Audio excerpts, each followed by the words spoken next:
Bonsoir à tous et merci d'être avec nous sur la belle radio-télévision, votre chaîne panafricaine internationale. Ce soir, nous vous proposons un spécial élection qui va nous permettre de discourir sur les deux voyants les plus forts en ce moment de l'actualité africaine. Il s'agit de la RDC, la République démocratique du Congo, après les élections. Et il s'agit également du Sénégal qui prépare son élection présidentielle prévue en février 2019. Pour cette émission, nous avons deux membres de la rédaction de la Belle Radio et Télévision.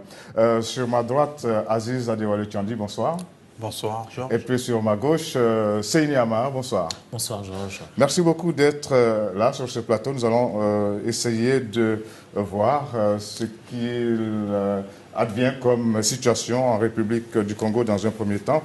Les élections tant attendues ont eu lieu, ont fini par avoir lieu après 2 années de louvoyage du pouvoir Kabila. Voici le point de la situation avec vous, Aziz Adewale Tchandi, après la confusion qui a entouré la proclamation des résultats.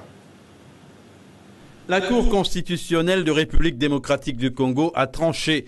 Après une longue attente, les juges ont rejeté un à un les recours pour fraude introduits par Martin Fayoulou, candidat de la coalition Lamouka. L'Église catholique, après la publication des résultats provisoires par la Commission nationale électorale autonome, avait indiqué que ceux-ci ne sont pas conformes à ce qu'ils ont observé. La demande de l'Union africaine de suspendre la publication des résultats de l'élection en attendant l'arrivée en début de semaine de sa délégation de très haut niveau a été rejetée catégoriquement la veille par le porte-parole du gouvernement de RDC, Lambert Mende Omalanga. L'opposant Martin Fayoulou, qui dit désormais se considérer comme le seul président élu de RDC, a appelé la communauté internationale à ne pas reconnaître Félix Tshisekedi, annonçant des marches pacifiques de protestation dans les prochains jours. Aziz, sommes-nous partis pour une normalisation, on va dire, de la situation en RDC? La situation est en train de se normaliser.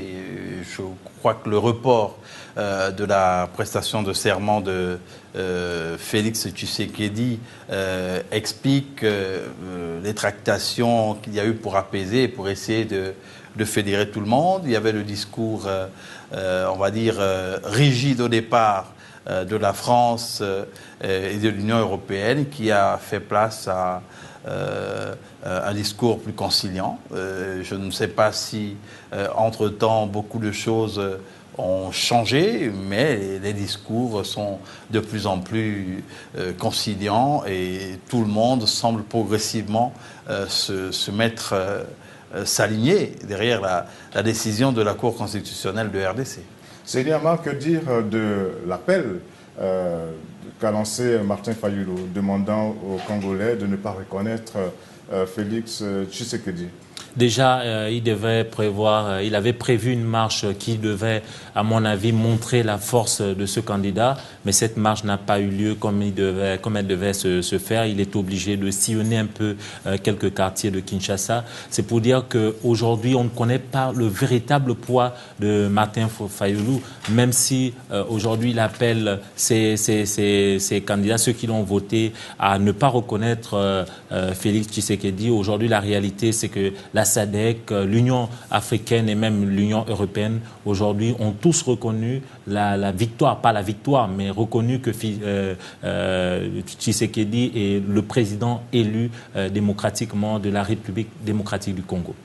Dans cette émission, nous avons décidé de nous entretenir avec le bishop Abraham Djamba, qui est le chef de la mission d'observation des élections en République démocratique du Congo. C'est la deuxième force, on va dire, d'observation après celle de l'Église catholique. Alors, on va essayer d'entrer en contact avec le bishop Abraham Djamba. Bonsoir. Bon, alors, on nous dit qu'il est en ligne. Vous allez nous définir déjà ce que c'est que la CIMONCEL. La CIMONCEL. La synergie des missions d'observation citoyenne des élections est une organisation de la société civile congolaise qui a été mise sur pied par 11 organisations de la société civile de thématiques différentes pour observer les élections de manière crédible et de manière tout à fait professionnelle en République démocratique du Congo. Et donc, nous participons donc à la crédibilisation des processus électoraux par l'information des citoyens et des parties prenantes, mais aussi par l'observation de toutes les opérations électorales. Donc, nous avons mis sur pied une observation de long terme, une observation de moyen terme et une observation de court terme. Vous êtes donc pour nous un bon interlocuteur. Quelle est votre analyse? Quel est votre regard sur le processus électoral qui vient de se dérouler? Donc le processus a été mis sur pied par à coup. Il y avait beaucoup de défis. Comme vous le savez, le mandat constitutionnel avait déjà été dépassé depuis fin décembre 2016. Il a fallu un accord politique dit de l'accord de la Saint-Sylvestre, pour que les parties prenantes puissent se relancer dans le processus. Et donc c'est ce processus-là qui vient de connaître donc les scrutins combinés des élections à la fois présidentielles, législatives et provinciales.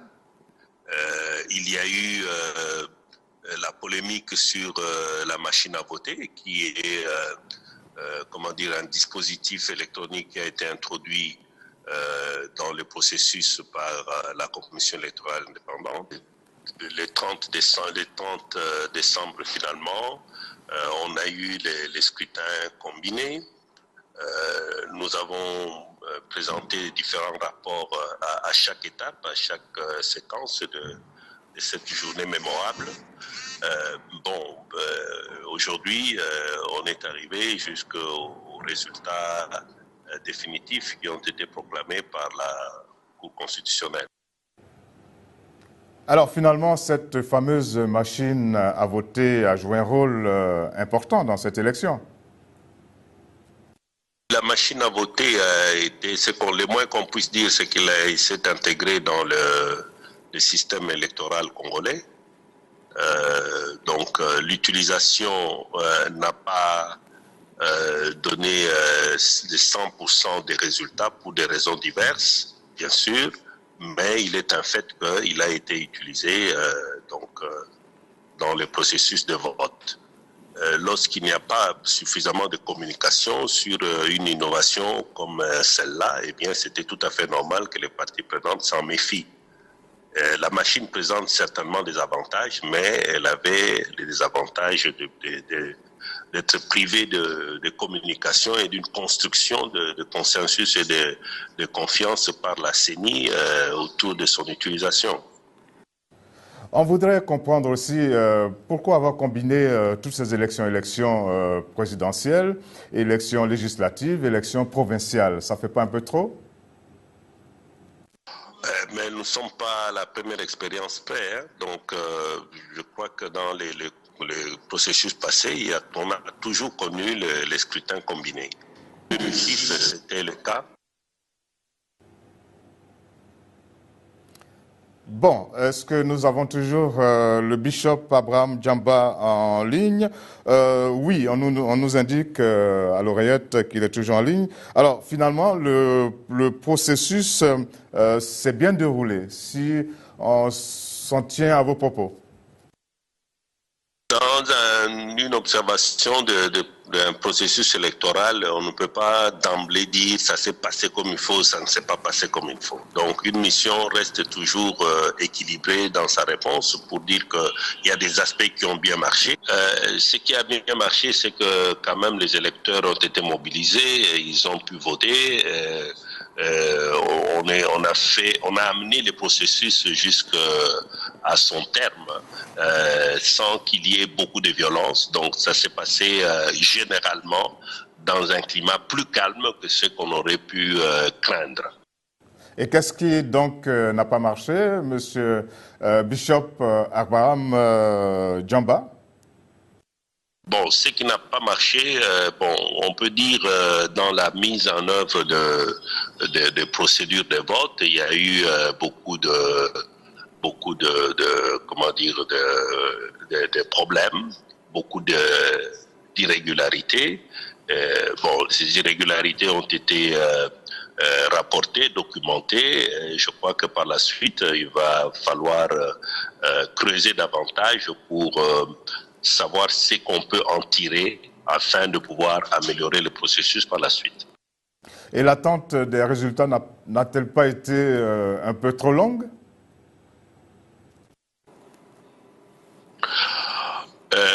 Bon, je crois que sur ce point-là, on peut dire que ça n'a pas bien marché non plus, mais en réalité, c'était parce que la CENI avait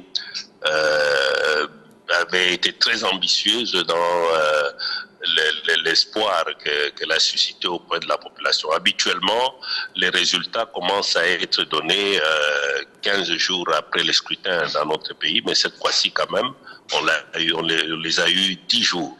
10 jours après. Donc, bon. Alors, autre question, est-ce que ce processus électoral vient renforcer la démocratie en République démocratique du Congo? Ça, c'est ce que nous allons voir maintenant avec les résultats qui ont été donnés et les institutions qui vont être mises sur pied. Donc, l'effectivité de la démocratie, c'est dans le fonctionnement des institutions qu'on peut la mesurer. Il nous faut attendre que, effectivement, les institutions commencent à fonctionner.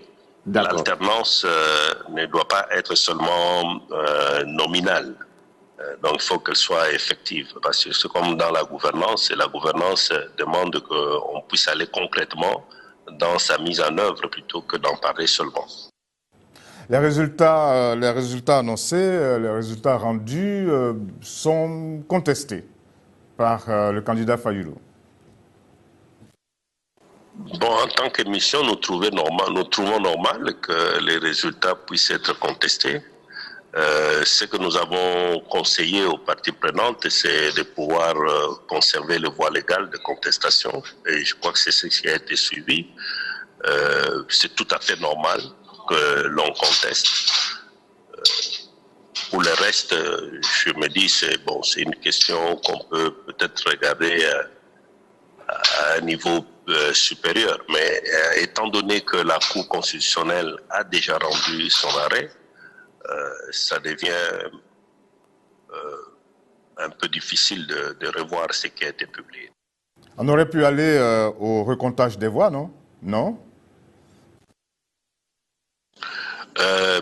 Non, on a épuisé les procédures là-dessus. C'est au niveau de la Cour que cette décision pouvait être prise, mais aujourd'hui, c'est dépassé. Et Bishop Abraham Djamba, en quoi les observateurs sont-ils importants dans ce genre de scrutin, d'organisation de scrutin? Parce que nous avons rendu objectivement compte de ce qui s'est passé. Nous n'avons omis aucune irrégularité, aucune contestation. Là où ça a marché, nous avons dit que ça a marché. Là où ça n'a pas marché, nous avons dit aussi que ça n'a pas marché. Et nous avons fait des recommandations qui ont été bien accueillies et qui sont considérées comme pertinentes. Les recommandations les plus importantes, c'était de demander à la CENI de pouvoir publier, afficher les résultats bureau de vote par bureau de vote, donc publier les résultats de manière désagrégée pour que toutes les parties prenantes puissent en vérifier la fiabilité. Nous avons recommandé que les parties prenantes puissent se contenir, donc avoir de la mesure et pouvoir poursuivre leurs revendications au niveau des tribunaux. Il est vrai que nous n'avons pas là arrêté nos recommandations, c'était les premières recommandations et il y a eu beaucoup de rapports pendant ce temps, beaucoup de déclarations, de communiqués de presse avec des recommandations, mais nous allons encore affiner nos analyses et faire des recommandations pour les réformes qui sont nécessaires par rapport aux éléments que nous avons observés sur le terrain. Alors, vous êtes bishop, le bishop Abraham Djamba. On sait également que l'Église catholique était très engagée. S'agit-il d'un engagement des confessions religieuses en RDC? Les confessions religieuses, les serviteurs de Dieu sont des citoyens et ont l'obligation de contribuer au fonctionnement politique de leur pays. Nous ne faisons pas de la politique politicienne. Donc ici, on considère que tous les citoyens doivent apporter leur contribution pour l'avancement du pays. Et la question électorale elle-même, elle est politique. Opérer un choix en faveur d'un candidat ou d'un autre, c'est un acte politique. Donc c'est de cette manière-là que nous voyons les choses. Bishop Abraham Djamba, notre dernière question. Comment est-ce que vous voyez maintenant le Congo, la République démocratique du Congo, après cette élection? On ne sait pas les dire d'emblée, mais ça, c'est la vision qu'a la Simosel de pouvoir contribuer à un Congo véritablement démocratique où les élections crédibles contribuent à la paix et à la stabilité du pays. Donc, pour que nous sachions si nous nous acheminons vers un Congo véritablement démocratique, il va falloir, comme je l'ai dit, que les institutions soient mises en place, qu'elles commencent à fonctionner et qu'on puisse les évaluer sur les faits. Merci beaucoup au bishop Abraham Djamba, qui est, je vous le rappelle, le chef de la mission d'observation des élections au Congo. En tout cas, merci pour cette contribution qui nous permet de faire le tour de la question sur cette élection qui a été très attendue au Congo. Alors, Aziz Adewale Tchandi, quel commentaire après ce point? Écoutez, ce qui ressort, c'est que justement les leaders religieux en République démocratique du Congo, aussi bien les protestants que les catholiques, sont très impliqués. Mais lui n'intervenait pas en tant que religieux, il s'est retrouvé là. Il s'est retrouvé là, mais bon, il a précisé quand même qu'ils ont le devoir en tant que citoyens, même s'ils sont pour certains religieux d'intervenir, parce que vous vous souvenez qu'il y a quelque temps, parfois il a été fait le reproche aux religieux, notamment à l'Église catholique et aux protestants, d'être trop présents, même par le pouvoir. Le reproche a été fait à cela d'être impliqués dans le processus électoral, mais vu que, comme il venait de le souligner, ce sont des citoyens, ils ont leur mot à dire, et la supervision des élections par ces nombreuses organisations permettent à terme aux pays africains, je pense, peuvent aider les pays à renforcer leur expertise en matière d'organisation des élections pour ne pas toujours continuer à dépendre de certaines organisations extérieures qui finalement peuvent être tentées d'imposer leur diktat. C'est Niama, même sentiment? Non, la République démocratique du Congo a réussi pour la première fois dans son histoire politique une alternance grâce notamment à l'apport des religieux, donc qui ont quand même occupé une grande place dans le processus électoral parce que de tous les observateurs, ils étaient les plus nombreux. On parle d'un peu plus de 6 000 quand même. C'est dire quand même l'apport qu'ils ont pu mettre en place, qu'ils ont pu justement, pardonnez-moi la répétition, mais apporter tout au long de ce processus. Donc c'est pour dire qu'aujourd'hui, il faut peut-être penser, le bishop le disait tout à l'heure, il faut peut-être penser à l'après Kabila. Qu'est-ce qu'on fait maintenant? Le nouveau président qui est là, quels sont les défis qu'il doit relever? Et c'est maintenant là où il va falloir que le pouvoir s'attaque, bien sûr. Et il faut juste ajouter que la CENCO a déployé autour de 40 000 observateurs à travers le vaste territoire de la République démocratique du Congo. Alors cette élection, Aziz, aussi a été l'occasion pour la République démocratique du Congo de dire non à l'aide extérieure et cela crispe quelque peu les relations, surtout que certaines personnalités de l'Occident se sont plaints des résultats qui ont été annoncés. Oui, justement dans les relations internationales, on est habitué à voir ce schéma-là, les pays qui sont dits sous-développés ou en voie de développement se faire aider pour organiser les élections, mais on voit On ne voit pas les pays qui ont un fonctionnement normal avec une commission électorale qui fonctionne, se faire assister par des ONG qui viennent, on va dire, d'ailleurs pour organiser leurs élections. Si ça fonctionne bien, il faut pouvoir assumer l'organisation complète des élections dans son pays. C'est légitime. Donc on peut le dire, les Africains ont acquis une certaine maturité en matière d'organisation des élections, d'observance du processus d'un scrutin. Pour le cas de la République démocratique du Congo, c'est un pays qui a par exemple certaines régions qui sont confrontées à une grande insécurité. Il y a une marge d'erreur. On a par exemple le Nord Kivu et je crois Béni qui n'ont pas pu participer à cette élection pour des raisons... un peu plus d'1 million d'électeurs. Voilà, un peu plus d'1 million d'électeurs pour des raisons qui ont été sécurité, justifiées, les raisons de sécurité, les raisons sanitaires. Donc ce sont des arguments valables, des arguments solides. Maintenant, mis à part la marge d'erreur que l'on peut absolument comprendre, il y a qu'il faut également féliciter le travail qui a été fait. C'est-à-dire qu'il y a une expertise nationale qui est à consolider et à améliorer pour organiser dans de meilleures conditions les prochaines élections, les prochains rendez-vous. Alors nous évoquions tantôt les relations entre l'Occident et la RDC. Eh bien, il faut dire que ces relations se sont crispées et ont conduit à l'expulsion de l'ambassadeur de l'Union européenne. En conséquence, ne pouvons plus rester ou demeurer inertes. Le gouvernement a arrêté une série de mesures qui seront annoncées au fur et à mesure.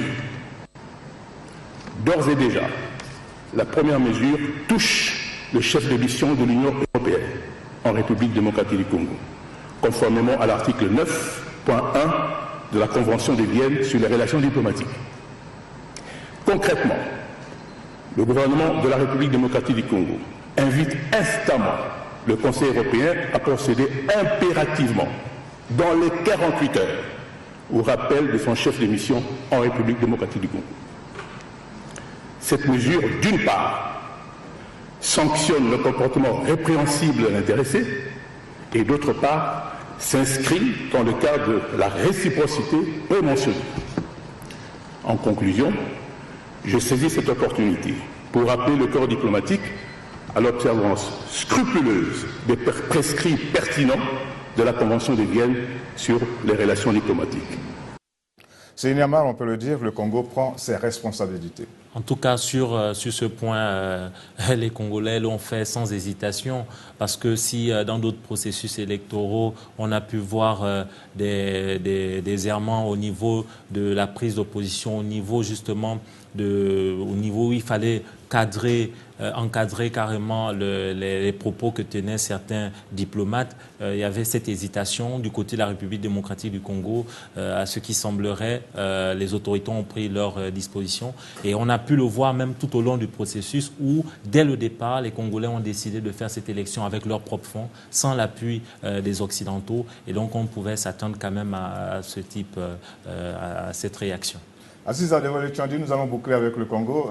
Rendez-vous est pris pour la cérémonie d'investiture. Ça va être un grand moment, un moment historique.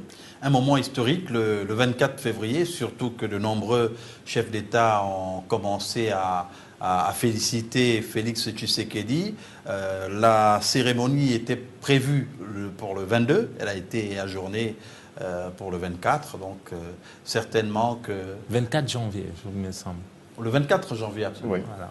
C'était pour le 22 janvier, d'abord, et elle a été ajournée au 24 janvier, en présence de nombreux chefs d'État et pays amis de la République démocratique du Congo. C'est quand même la première alternance depuis 17 ans. Avec quand même ces trois défis rapidement que le nouveau président doit relever. Le problème d'abord sécuritaire, notamment du côté de l'Est du pays. Un problème encore économique, et surtout l'aspect socio-sanitaire qui est aussi un autre défi.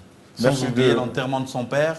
Voilà, il y a différents agendas, merci de les rappeler. Nous aurons l'occasion au niveau de la Belle Radio et Télévision de revenir sur ces différents points. Maintenant, direction le Sénégal. Le 24 février 2019 aura lieu l'élection présidentielle dans ce pays et il a fallu passer par un certain nombre de tamis pour sélectionner les candidats.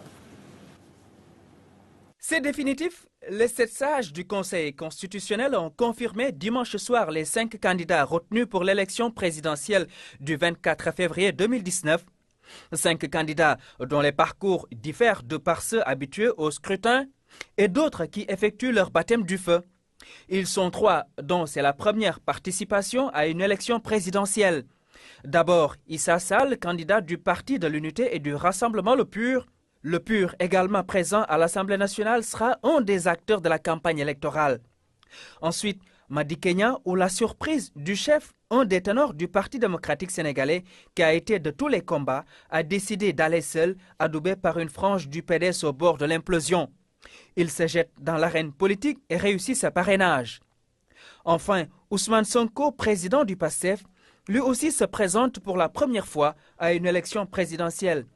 Sonko, comme ses partisans l'appellent, veut lui aussi écrire sa page de l'histoire politique du Sénégal.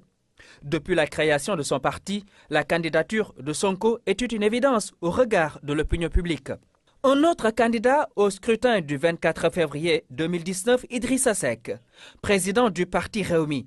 Idrissa Seck est à sa 3e participation à une élection présidentielle, 2007, 2012 et 2019. Le leader du parti Rewmi sera également un des acteurs de cette élection. Face à ces 4 candidats, il y a le président de la République Macky Sall. Macky Sall est le candidat de la grande coalition Benno Bokk Yakaar, majoritaire également à l'Assemblée nationale. Macky Sall accède à la magistrature suprême le 25 mars 2012, une brillante victoire avec plus de 65% des suffrages. Après 7 ans d'exercice du pouvoir, Macky Sall sollicite le suffrage des Sénégalais autour d'une candidature centrée sur les réalisations d'un plan Sénégal émergent. Déjà entré dans l'histoire, Macky Sall consolide ainsi les acquis d'un héritage démocratique avec l'élection présidentielle du 24 février 2019. Aziz, les grands recalés sont Karim Wade et Khalifa Sall. Oui, ce n'est pas une surprise vu les condamnations dont ils font l'objet. On sait que Karim Wade a encore des démêlés avec la justice. Et d'ailleurs, sur le temps du défi et de la raillerie, on a entendu certains des membres du parti au pouvoir l'inviter à rentrer tout en lui disant « mais bon, vous allez avoir quelques soucis à régler avec la justice ». Il est clair que Karim Wade ne reviendrait pas dans ces conditions au Sénégal. Et en ce qui concerne Khalifa Sall, il est également évident que vu les derniers développements et la condamnation dont il a fait l'objet, il était peu probable que cette candidature soit validée. Alors, qu'est-ce qui leur est reproché, Seynama, à tort ou à raison? Parce que selon que l'on se retrouve d'un côté ou de l'autre, eh bien, on pense qu'on a eu tort de les condamner. Et puis, d'un autre côté, eh bien, c'est un jeu flou que l'on épingle. Alors, ce qui leur est reproché, parce qu'il y a un point commun entre les deux, c'est le rapport qu'ils ont pu avoir avec les deniers publics. On parle de fraude, on parle de détournement des deniers publics et la justice a tranché. Et donc, pour cette 11e élection présidentielle au Sénégal depuis l'indépendance, le 4 avril 1960, donc ils ne participeront pas. Et rappelons également que c'est quand même la première fois depuis 1988 qu'on aura une élection présidentielle au Sénégal où on aura en face, enfin le président sortant n'aura en face que 4 adversaires. C'est pas encore totalement acquis. C'est vrai que avec le Conseil constitutionnel sénégalais, il y a pratiquement plus rien à dire, mais ces deux candidats ont saisi quand même la Cour de justice de la CEDEAO. Bon, en tout cas, même si on reste dans le schéma actuel, on aura une élection présidentielle depuis 1988 où on n'aura que 5 candidats à une élection présidentielle. En général, les élections présidentielles au Sénégal, ça sont beaucoup plus ouvertes. De 7 à voire 14. Donc ça veut dire qu'il y a quand même la possibilité de faire tomber pour la première fois le président sortant ou sorti justement d'un seul mandat. Alors Aziz, est-ce que Karim Wade et Khalifa Sall ont des chances que leur recours en direction de la CEDEAO aboutisse à quelque chose de positif pour eux? Je suis très sceptique par rapport à l'issue que pourraient avoir ces recours, parce qu'on a vu déjà que l'État sénégalais s'est montré imperméable à certaines injonctions de la CEDEAO, par rapport notamment à Karim Wade et même à Khalifa Sall. Donc je ne pense pas que ça devrait changer grand-chose.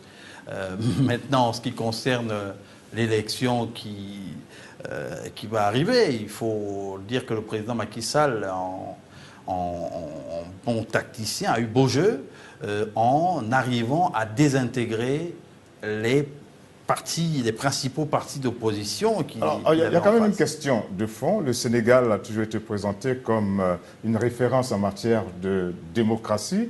Alors comment cela veut dire que les institutions ont présenté une certaine solidité? Comment se fait-il donc que aussi facilement quelqu'un, il a beau être le président de la République, peut déstabiliser ces institutions et les mettre à son service? Ah non, mais le président de la République est un acteur politique aussi. C'est-à-dire qu'on a des institutions qui fonctionnent. Il n'y a pour l'instant pas d'éléments pour indiquer que le président de la République a pu inféoder ces institutions. On l'a dit, on l'a entendu. Ce sont des spéculations pour l'instant. On l'a dit, on a entendu qu'il a éliminé ses adversaires les plus lourds. Mais ces adversaires ont le droit de se plaindre.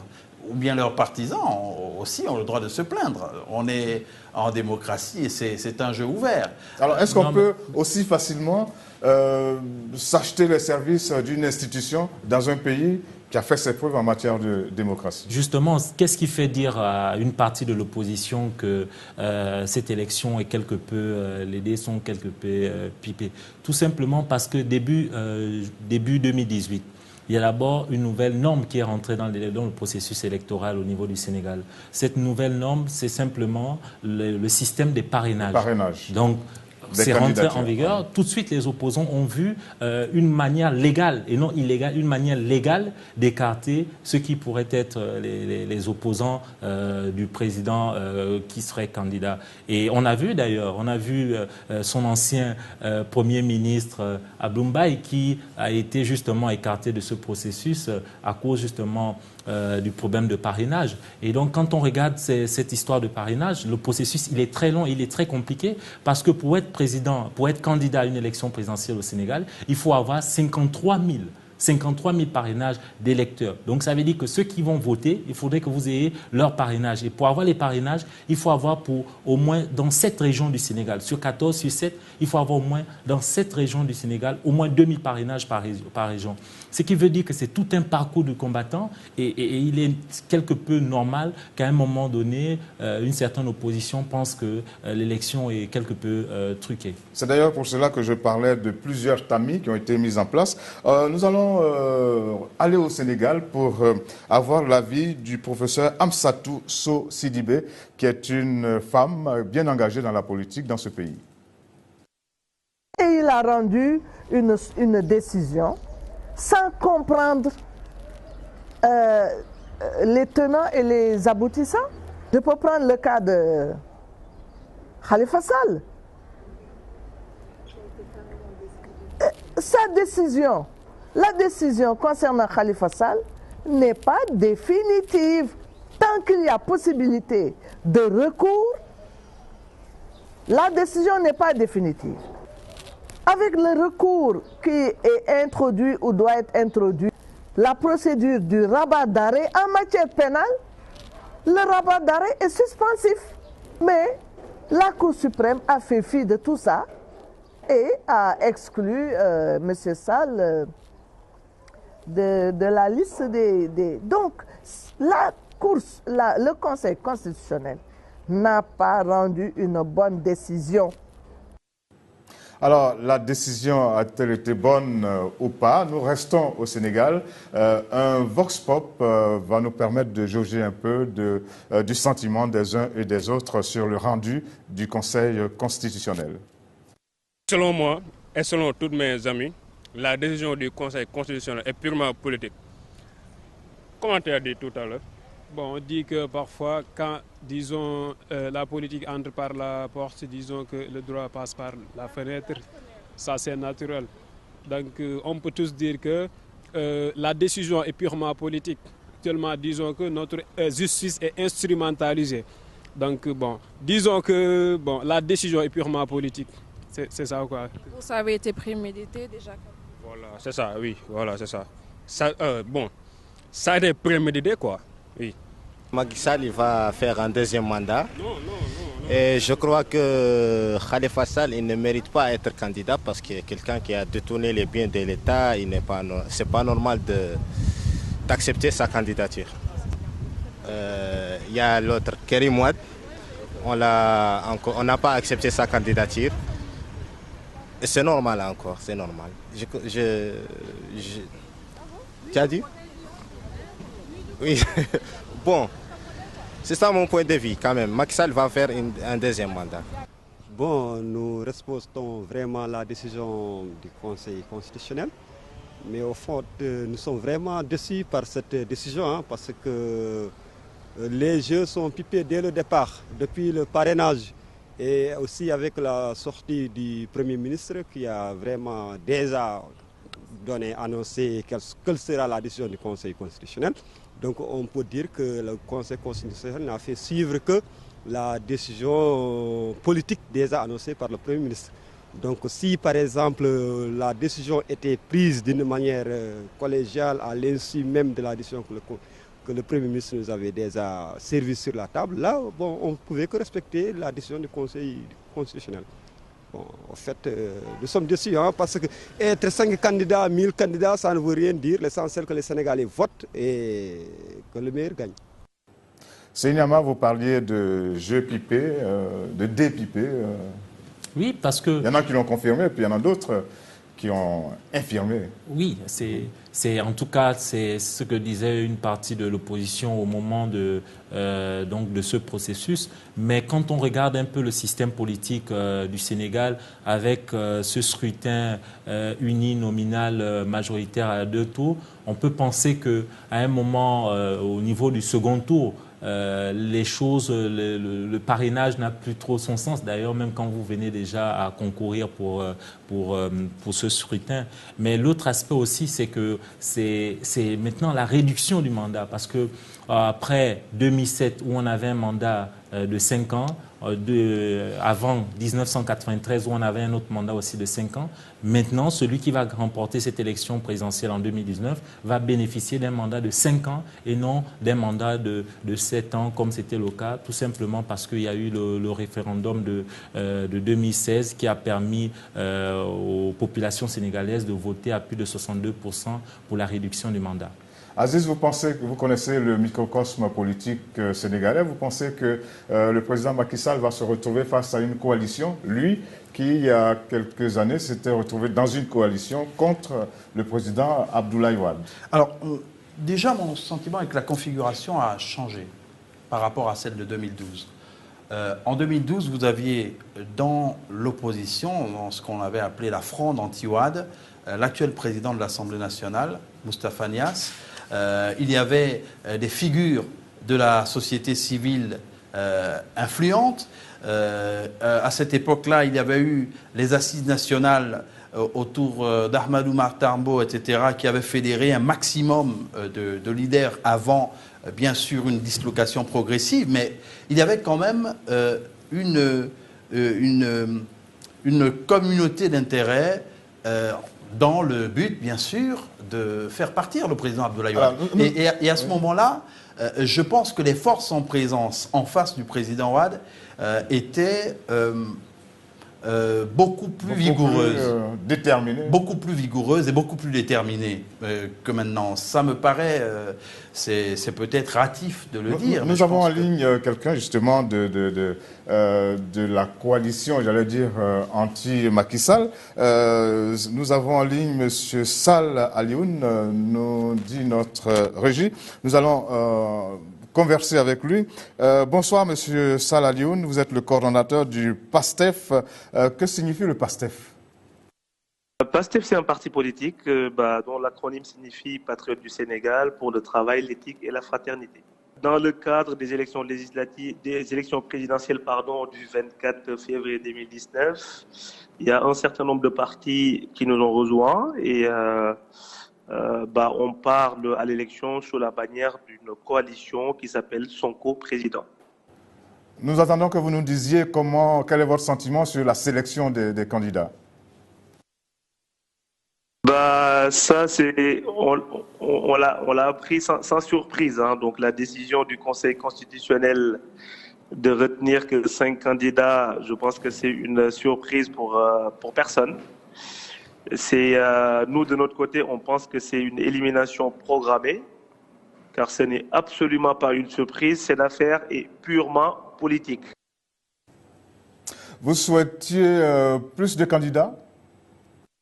Non, pas forcément. Ça, c'est des alibis en fait, qui sont brandis par le parti au pouvoir. Déjà, ils avaient dit au départ que c'est pour qu'il y ait l'équité entre les candidats indépendants et les partis légalement constitués. Et force est de constater aujourd'hui, ils ont tort sur tous les bords parce qu'il n'y a pas de candidat indépendant qui a été admis à ces élections. Nous, on pense que toutes les juridictions sénégalaises ont été instrumentalisées au service d'un projet politique, au service d'intérêts politiques pour le candidat Macky Sall. Ce n'est pas aujourd'hui déjà curieusement, il y a son ministère de l'Intérieur et le Premier ministre qui nous dit depuis belle lurette, avant même que cette loi sur le parrainage est votée, nous disant que Macky Sall aurait en face de lui pas plus de 5 candidats. Et là, on constate curieusement que ce qu'il avait prédit il y a quelques mois de cela s'est avéré vrai. Donc, ce qui nous laisse passer, encore une fois, c'est une élimination. Les 20 candidats qui sont éliminés ont été faits de manière programmée, parce qu'aujourd'hui, il n'y a rien qui justifie de manière légale cette élimination. Entre nous, Monsieur Alioune Sall, l'élimination de Karim Wade et de Khalifa Sall n'est-elle pas justifiée?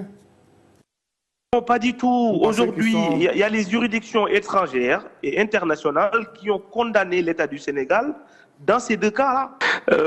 Khalifa Sall et Karim Wade, comme par hasard, c'est les candidats des partis, ce qu'on appelle chez nous les partis traditionnels. En termes d'histoire, en tout cas, c'est des partis qui ont au moins 40 ans d'existence. Et qu'aujourd'hui, l'élimination des candidats, c'est la partie visible de l'iceberg, comme on dit souvent. Parce que dans un état de droit, le Conseil constitutionnel est soumis à la loi et pas à l'inverse. Et les 20 candidats qui sont éliminés le sont de manière totalement illégale. Parce que le constat est qu'aucune décision prise du Conseil constitutionnel n'est fondée sur la base de vérification de signatures telle que la loi le prévoit. Mais vous, votre candidat, il a été retenu, vous êtes satisfait? Effectivement, il a été retenu. Mais nous, on se bat, ce n'est pas le plus important. Nous, on se bat pour la démocratie. On ne peut pas aller à des élections présidentielles où le candidat choisit les candidats auxquels il va faire face, et aussi aux électeurs, parce qu'on parle de Khalifa Sall, on parle de candidats, mais il y a aussi des anomalies au niveau du processus électoral. À 1 mois des élections, se sont permis de redéfinir ce qu'on appelle chez nous la carte électorale, en disant on va rajouter de certains nouvelles bureaux de vote, et les personnes qui ont voté il y a 1 an dans ces mêmes bureaux de vote dans le cadre des élections législatives vont encore changer.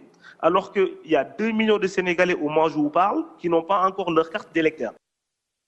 Mais vous n'allez pas dire que votre candidat a été sélectionné, choisi par Macky Sall?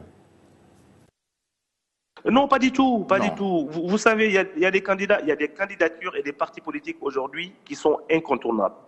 Chez nous, PASTEF, et au sein de la coalition, on sait que cette loi a été taillée sur mesure pour Ousmane Sonko. Ça, on n'a pas peur de le dire. Et on s'y est préparé en amont pour prendre toutes nos dispositions, pour respecter la loi et faire en sorte que le nombre de parents requis, qu'on les attend et en heure. Et on a fait un travail minutieux pour en tout cas contourner toutes les entreloupes de ces résumés. Si vous le voulez bien, on va parler rapidement du bilan du président Macky Sall. Qu'est-ce que vous en pensez? Un bilan positif, il y a croissance, oui ou non? Vous savez, Macky Sall, je pense que vous allez au Sénégal, vous allez prendre un enfant de 5 ans, il est capable de vous dire le bilan de Macky Sall. Tellement le tableau, il est noir. Parce qu'aujourd'hui, on a un président dont, en tout cas, moi, son bilan, moi, je le résume en 3 mots. C'est de la violence judiciaire. Le bilan économique, c'est la malgouvernance. Hein. Alors, on a avancé ou on a reculé avec le président Macky Sall, du point de vue économique comme du point de vue politique? Pleine croissance, au fait, moi ça me fait rire quand on nous dit que le Sénégal est en pleine croissance. Le Sénégal, je vous rappelle, on est en 2019, il fait quand même partie des 25 pays les plus pauvres au monde. Ça, c'est du concret. Et ça n'a pas changé. Donc, me dire que le Sénégal s'est permis de prendre plus de 1000 milliards pour acheter un train qui fait même pas 50 km, si on appelle ça développement et avoir un taux de croissance de 7% qui ne se ressent pas sur le quotidien des Sénégalais, moi, je n'appelle pas ça un pays en développement ou un pays en pleine croissance. Aujourd'hui, on a des régions qui sont guettées par la famine. Aujourd'hui, le taux de chômage des jeunes dépasse les 60%. Ça, c'est du concret. Monsieur Alioune Sall, alors finalement, quelles sont les attentes des Sénégalais puisque vous êtes engagé dans cette élection présidentielle avec votre candidat?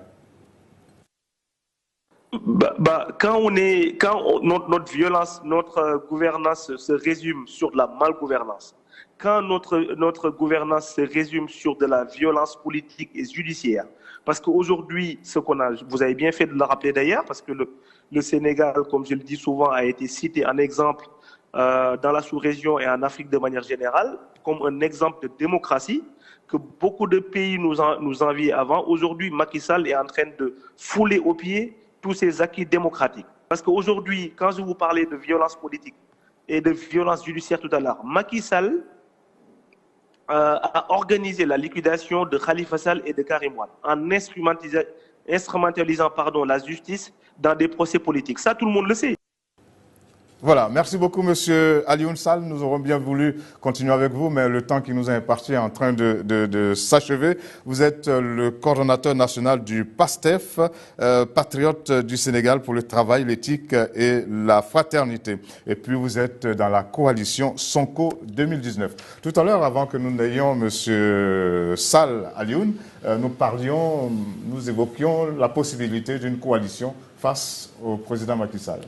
Mais écoutez, la possibilité d'une coalition face au président Macky Sall devrait être décidée par l'opposition. Or, cette opposition, à ce qu'il paraît, n'est pas très unie. Elle a du mal à se mettre ensemble. Et en ce qui concerne, par exemple, Maître Madi Kenyan, Maître Abdoulaye Wade considère que c'est un candidat satellite du pouvoir. Lui, il a une partie du Parti démocratique sénégalais, de militants du Parti démocratique sénégalais qui vont aller avec lui, mais il n'y a pas d'entente avec le président Wade, même si il y a eu, on va dire, des formules de politesse, un échange de politesse entre les deux. Il est clair que c'est un candidat qui va à l'élection présidentielle sans l'onction du chef du parti. Évidemment, le candidat Sonko, il est jeune, il donne l'impression de venir bousculer un peu les choses. Il est très jeune, 44 ans aujourd'hui. Il s'est montré à la face du monde, j'ai envie de dire à la face du monde, parce qu'on l'a vu ces derniers temps effectuer beaucoup de voyages en Europe, en Asie, en Amérique. Et à chaque fois, c'était sale comble. C'est l'un des gars qui aujourd'hui est présenté comme le véritable challenger du président candidat Macky Sall. Maintenant, on attend, on va voir ce que ça va donner. Mais pour revenir rapidement à ce que disait Aziz tout à l'heure, moi, je ne suis pas persuadé qu'en politique, il y ait des ennemis permanents. Je pense que seuls les intérêts le sont. Et donc, ça veut dire qu'à un moment, si le président Abdoulaye Wade pense que Madi Kenya peut battre Macky Sall, je ne pense pas qu'il va se gêner pour l'accompagner, pour l'aider à gagner cette élection présidentielle. Et je pense même que cette élection, c'est l'occasion pour que les deux hommes se réconcilient parce que, rappelons-le, c'est le président Abdoulaye Wade qui a fait de Madi Kenya ce qu'il est. Et il faut ajouter que la principale chance du président Macky Sall pour cette élection, c'est justement la faiblesse de l'opposition. C'est-à-dire que cette opposition se présente avec trop d'éléments qui jouent en sa défaveur. Les éléments disparates. Je prenais par exemple le cas de 2012, encore une fois. En 2012, on était dans une configuration où l'opposition avait suffisamment d'arguments. Elle était portée par la société civile qui avait mis en place un front anti-Wade qui a fini par le contraindre à un second tour et à le battre. On verra la configuration que va donner l'élection présidentielle de 2019. C'est bien le 24 février, dans un mois.